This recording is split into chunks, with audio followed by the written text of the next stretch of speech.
আসন্ন জিডি এক্সামে কিন্তু এই টাইপের প্রশ্ন কিন্তু একটি আসবে। তো কিভাবে তোমরা জাস্ট দেখা মাত্র বলবো 2 সেকেন্ড 3 সেকেন্ডে সলভ করে আসবে।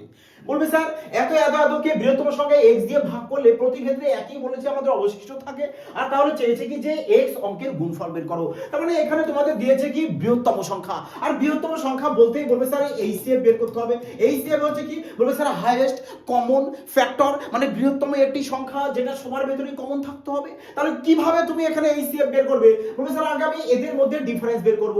দেখো এখানে 7 7 মানে 635 থেকে 516 বাদ দিয়ে দাও 119 চলে আসবে। তো এখানে তাহলে এদের মধ্যে গ্যাপ বের করে দাও, কত চলে আসছে?